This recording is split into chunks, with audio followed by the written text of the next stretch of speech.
Welcome to the Lowenstein-Sandler podcast series, the Women's Initiative Network, Real Talk. I'm Amanda Cipriano, an associate attorney and member of the Women's Initiative Network at Lowenstein-Sandler. Before we begin, please take a moment to subscribe to our podcast series at lowenstein.com/podcasts, or find us on iTunes, Spotify, Pandora, Google Podcasts, and SoundCloud. Now let's take a listen. Welcome to the Women's Initiative Network, Real Talk. My name is Amanda Cipriano, and I'm an associate in Lowenstein-Sandler's white-collar criminal defense practice group. I'm Megan Monson, partner in Lowenstein-Sandler's employee benefits and executive compensation practice group. I'm Nicole Fulfree, Counsel in Lowenstein's Bankruptcy and Financial Restructuring Department. And I'm Rachel Dikovics, an associate in Lowenstein's white-collar criminal defense practice group. On today's episode, we're talking about the guilt that women in careers that require working long, non-traditional hours often feel towards friends and family for missing out on other parts of life. Working outside of the traditional 9-to-5 often means missing weeknight dinners with friends, school events, and date nights. It also means that weekends can be unpredictable and last-minute cancellations can become par for the course. As working women, we are passionate about our jobs and highly motivated in having a successful career. But that passion for work sometimes results in the guilt of letting other people in our lives down when we choose to make work a priority. Today, we want to talk about tips for navigating this guilt and how to maintain relationships and a life outside of work. So do you all find yourselves feeling guilty for missing events or having to cancel plans? 1,000% yes.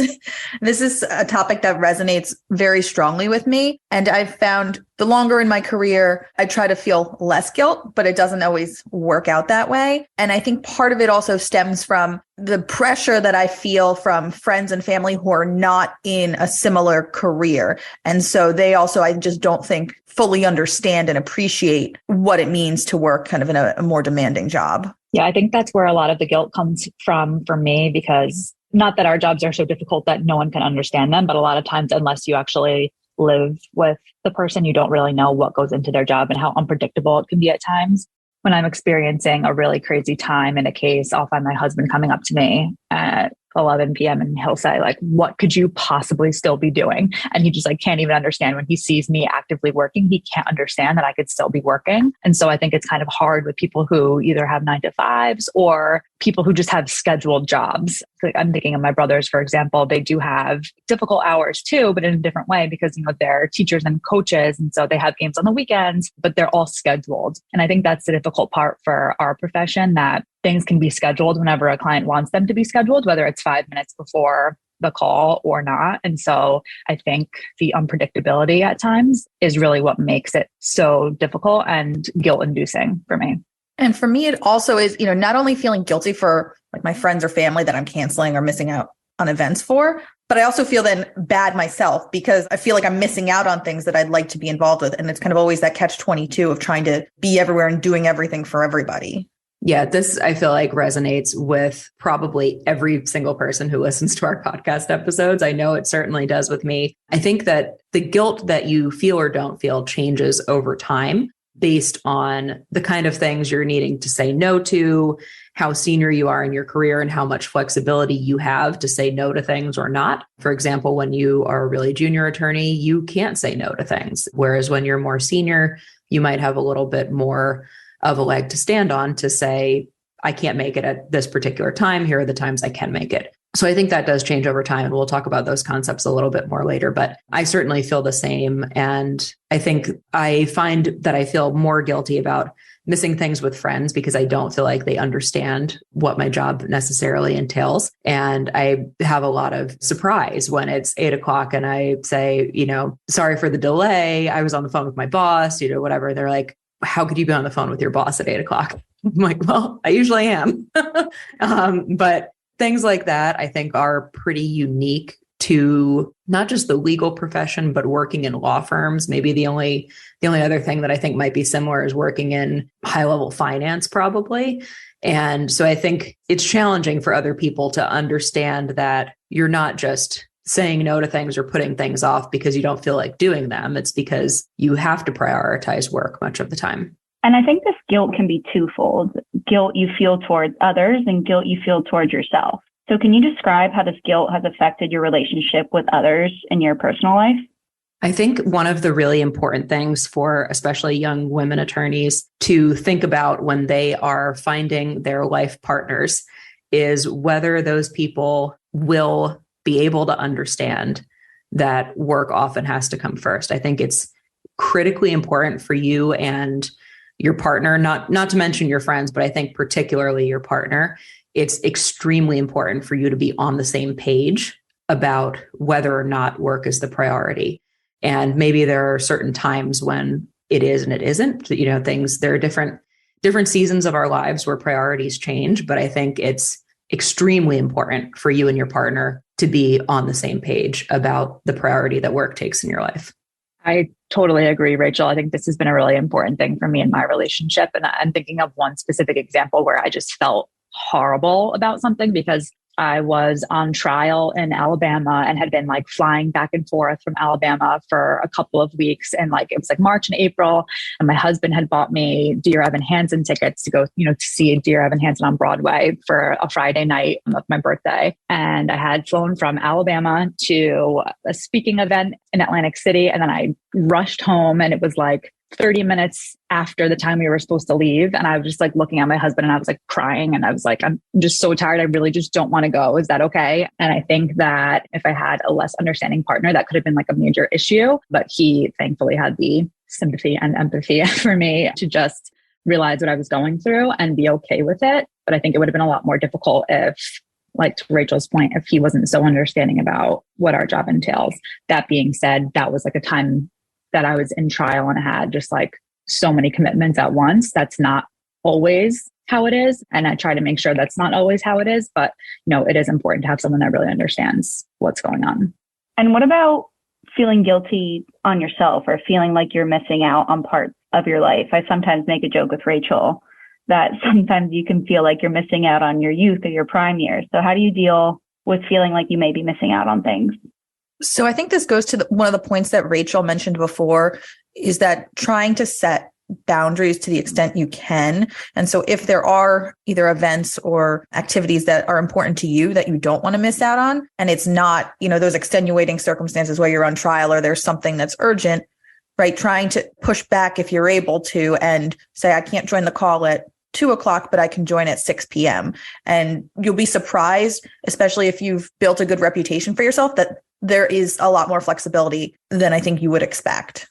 I think another thing that's helped me is to embrace times when I'm having a little bit slower of a week instead of trying to email people and see like, hey, can I help out on this project? Or I have a little bit of time. If I'm naturally slow, I kind of, especially now that I have a daughter, I'll kind of embrace it and say, okay, I don't have anything scheduled for this afternoon. I'm going to take the rest of the day off and take Savannah to the zoo. And then I don't feel as bad. I feel like it like fills my cup with like my time with her. And then in other times where I don't really have the option, I feel a little bit better because I know that I have previously embraced that time where I was able to be a little bit more flexible. Yeah, that's a great suggestion, Nicole. I feel like if you're able to take the time when you can and take time for yourself and do things that are meaningful for you, when your work permits, it's probably is much easier to get through the times when it's a little bit more challenging. I think it's also a matter of prioritizing what you do in the free time that you have. Because I think if you are consistently making time to do things that you care about, you're dedicating your free time to things you actually want to be doing, you won't as often feel bad for yourself when you have to work a later night or you need to do some work on the weekend or you even need to cancel something with friends that maybe wasn't super high priority for you in the first place. I feel like if you are doing things that are important to you when you have the time to do them, it's incredibly helpful in keeping your mental health stable and keeping yourself from burning out. I think it's really important to have a balanced scale when it comes to work and personal life. Except for me, Rachel, nothing will ever make me not be sad about working on a Saturday. I will always feel bad for myself if it's a Saturday. Sunday, I'm okay. Saturday, I don't know why. I'm okay with Sundays. I will always be pouting. I feel the same way, Nicole. So I don't know. There's something about just that one day. You need a break at the end of the week. And I have to say, similar to what Rachel said, I know we've touched on this in prior podcast episodes, but it's also important to set boundaries in your personal life because, as Rachel said, you want to be doing things that actually fill your cup and things that you enjoy. So it's also okay to push back and not do things, whether it's with friends or family, that's not going to be really beneficial or advantageous to you. And that way, I think you're using your free time in a better fashion for you. And that's going to make you feel more complete and full to be able to take whatever comes at you during the next week. So when it comes to making plans with friends who may have more structured work hours, how do you communicate your situation and the possibility that you may have to cancel, or you may not even know until last minute whether you can make it to something? This has definitely changed for me over time. And I think it's become easier as my friends have become a little bit more accustomed to what my work life is like. But it's also been a matter of me setting boundaries with people outside of work and not killing myself to make something work that isn't going to work for me.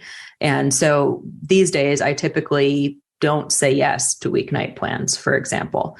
And weekend plans, I generally am able to keep at this point. I think that when you're a junior attorney, it's a little bit more challenging to predict your schedule because you're asked to do last minute things much more frequently than you are as you get more senior. But once you are kind of in control of your docket, your schedule can be relatively stable outside of a situation where you're at trial or something like that, where your best bet is to just not schedule anything for the duration of the trial because you will not be able to predict whether you're free or not. And you will probably be too exhausted in the times that you are free to really have much fun if you go out anyway. So yeah, for me, it's a matter of figuring out what works for me. And if people don't like it, they can not like it. That's probably an over 30 perspective. So I agree with that. Feel that way too, Amanda.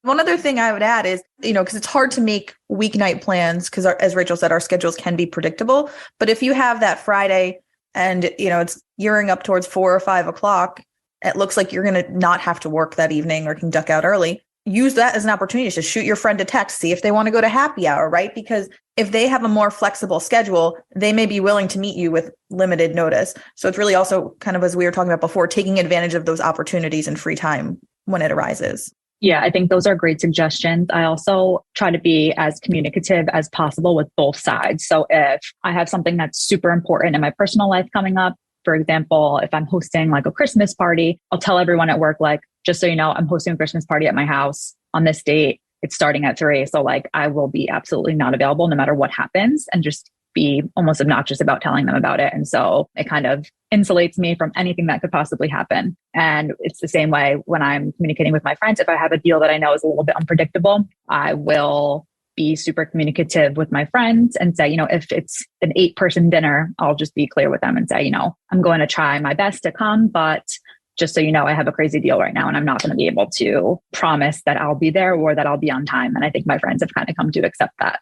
One other thing that I found was helpful, I do it less so now, but early on, like if I was on a deal or something where it was unpredictable and it was possible that I would get documents that would come in, instead of necessarily canceling my plans, maybe I would still go, but take my laptop and set up with the possibility that I may have to leave early. So I think one of the benefits that we have in this much more flexible working environment is we really can log on and do what we need to do potentially anywhere. And I think it's also a matter of, and we've talked about this before, understanding what is actually time sensitive and what isn't. And if you can ask someone, is it okay if I get this to you tomorrow as opposed to tonight? And maybe you tell them you have plans tonight that you've been looking forward to.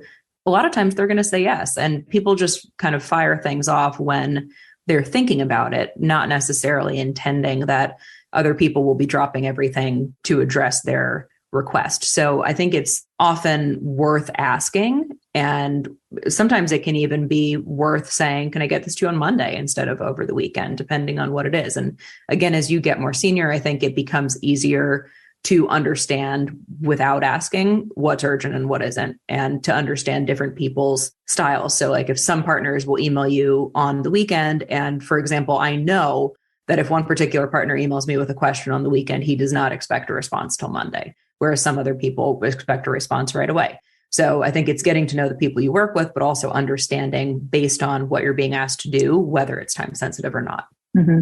And yeah, Rachel, when I was a more junior attorney, I think I was too intimidated to ever ask that question. At this stage of my career, I often ask, is it okay if I get it to you on Monday. But I do suggest for more junior attorneys to get into the habit of doing that. No one will be offended by you asking for them to firm up their deadline. It's not offensive. It's just being communicative. So I would highly suggest and encourage junior attorneys to start getting into that habit.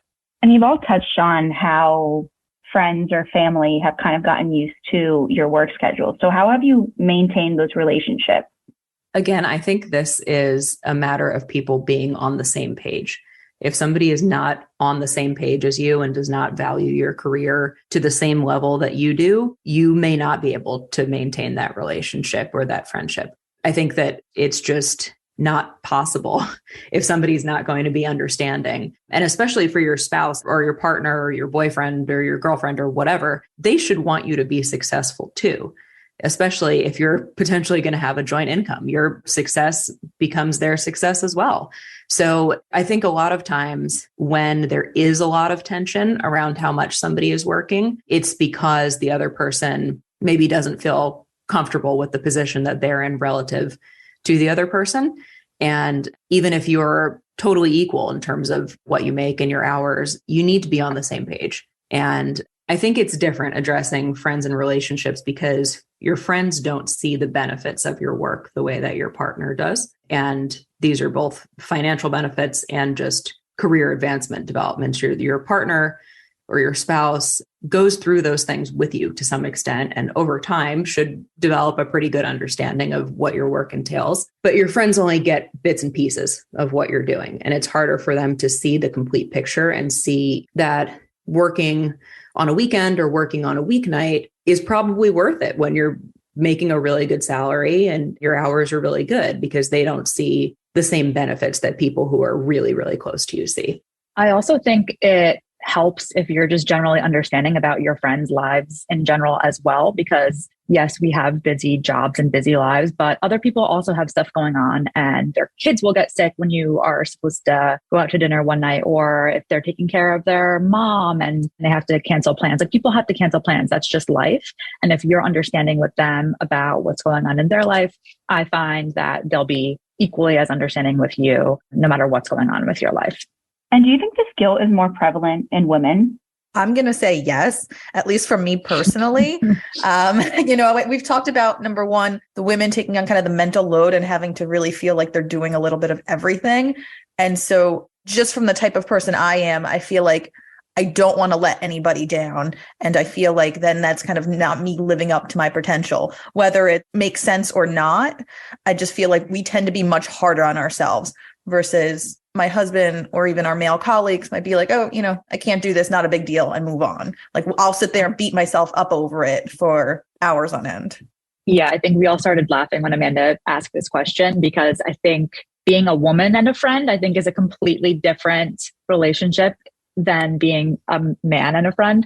I mean, I know, just for example, when my husband hangs out with his best friend in the world, he told me, oh, he's dating a new girl. And I was like, oh, well, what does she do? And he's like, I don't know. Like, what's her name? I don't know. Like, well, can you tell me anything more about her? He's like, I think she has blonde hair. I'm like, okay, if I was having that conversation with one of my girlfriends, I would have known his entire personal history and family background.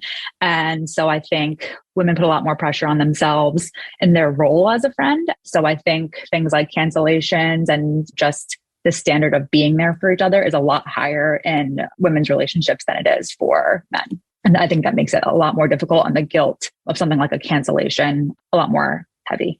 I actually find this happening in family settings too. I have a brother and a sister, and I feel like it's often one of the sisters in families with multiple siblings that kind of gathers the troops.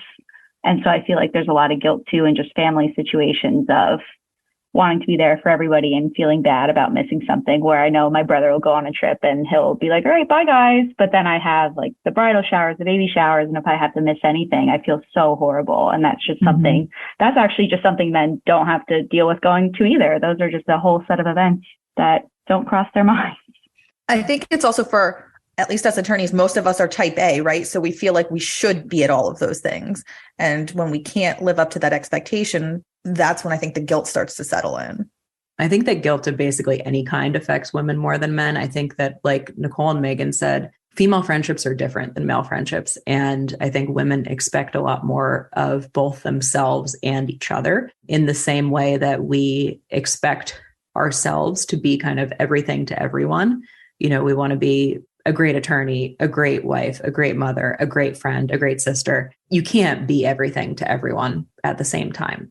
I think we also tend to expect the same from our friends. We tend to expect people to be available for us when we want to talk to them, to do the things that we want to do with us, to take an interest in everything that we do, when, you know, you can't fill your cup with one person for the most part. And I think it's really just trying to understand that both about yourself and about others, which is similar to what both Nicole and Megan said. Being understanding with others will make other people more understanding of you. And this is actually making me think of a conversation I had with a very senior male attorney recently. And he was saying that he's noticed for his daughters, who are probably around my age or a little older, and other women of our generation, we grew up without limitations that a lot of previous generations did have. And he said, you know, you grew up knowing that you could do anything, but you didn't grow up knowing that you can't do everything at the same time. And I think that that's a lesson that a lot of women need to internalize, because we can't be everything to everyone at the same time. Yeah, I think we need to take a page out of our male counterparts page. I'm just thinking of a time around my wedding when I asked my husband for his list and I had my list. And about 2 weeks before the wedding, we realized that he forgot to invite one of his childhood best friends to our wedding. And he only found out because his friend was like, hey man, I didn't get an invitation. And my husband just completely forgot to invite him. And so they shook it off. They were fine. He was like, sorry, dude. And that was it. But if that was me, I would have been mortified and beat myself up about it for like months. And so I think maybe we need to take a page out of their books, not inviting our best friends to weddings, but maybe just lowering our standards a little bit and being more understanding if things like that do happen. Are there conversations women should have with people in their life or people they may be starting out new relationships with about their workload and what may be expected of them? I think the answer is definitely yes, sort of along the lines of what I was saying before. I think being more communicative is always better, and setting expectations is important, I think, for many aspects of your life. And so if it's a new relationship, a new friendship, I think it's always important to just lay out the groundwork that this is your job and this is what you should expect of me and this is what you should not expect of me. Yeah, I think I'm going to sound like a broken record answering this, but I think setting boundaries both at work and in your personal life is incredibly important. You equally need to have conversations with people at work about your personal life as you do with people in your personal life about work, because it can't be that work is 100% of the time the priority. That's just not going to happen in your life. There are things that will come before work and there are things that will come after work. So I think it's important for the people in your life, whether they're in your personal life or your work life, to understand what your priorities are and to understand when you have things going on in either work or personal life that are going to be the priority, whatever else comes up. So, for example, for me, I'm expecting my first child. So I have a lot of doctor's appointments, as all pregnant people do, and they're only going to get more frequent. And I go into New York for my doctor's appointment. So every time I go, day's basically shot. And I'll probably get a few hours in the morning, but I'm very clear with people who might be looking for me that I have a doctor's appointment. I'm going to be out of pocket. You can email me, you can call me, I'll get back to you, but I'm not going to be online. And that's the way it is. Equally, when I have important things going on for work, I'm pretty non-committal about plans. And I think it's sort of a long-term balancing act and understanding that different things are going to be the priority at different points in your life. And how do you have those initial conversations without coming across like you think your job is more important than theirs or more important than your relationship with them?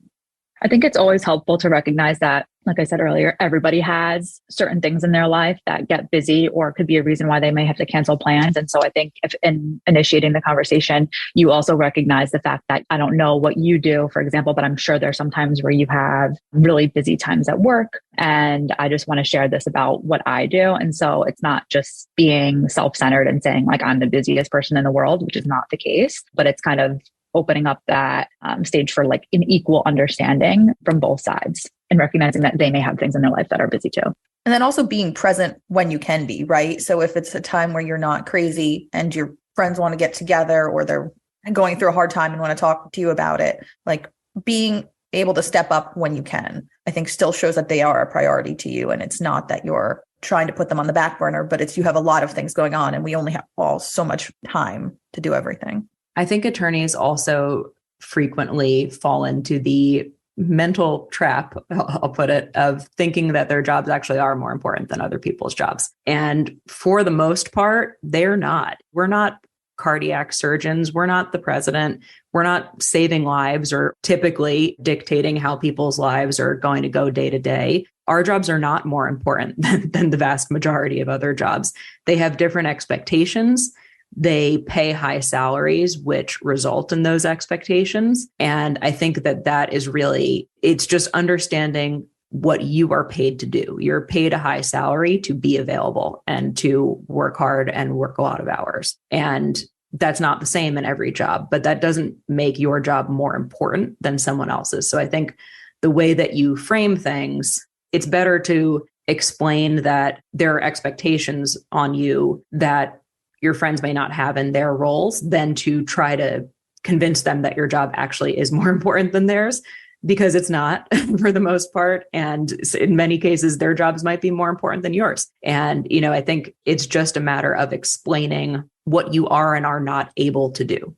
Yeah. And let's get real. When you're a first year associate, the main part of your job is probably sending out calendar invites. And so you could just be real with your friends and say, like, listen, I'm the low man on the totem pole and low woman on the totem pole.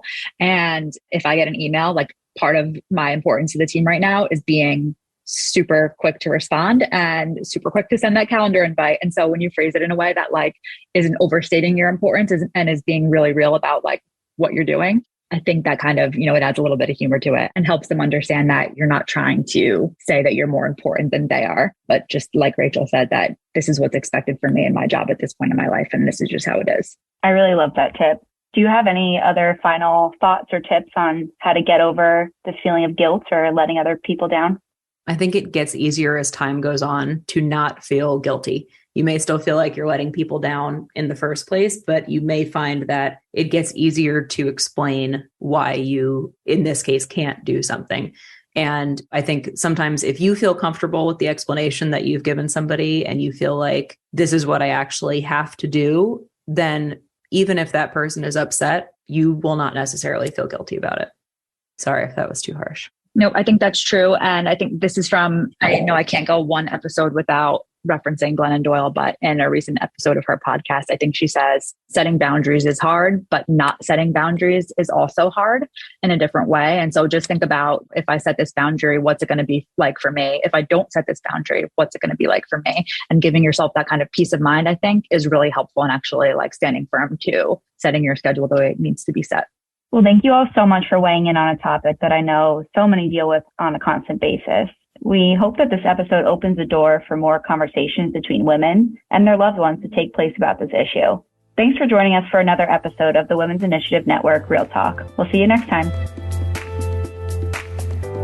Thank you for listening to today's episode. Please subscribe to our podcast series at lonesign.com/podcasts or find us on iTunes, Spotify, Pandora, Google Podcasts, and SoundCloud.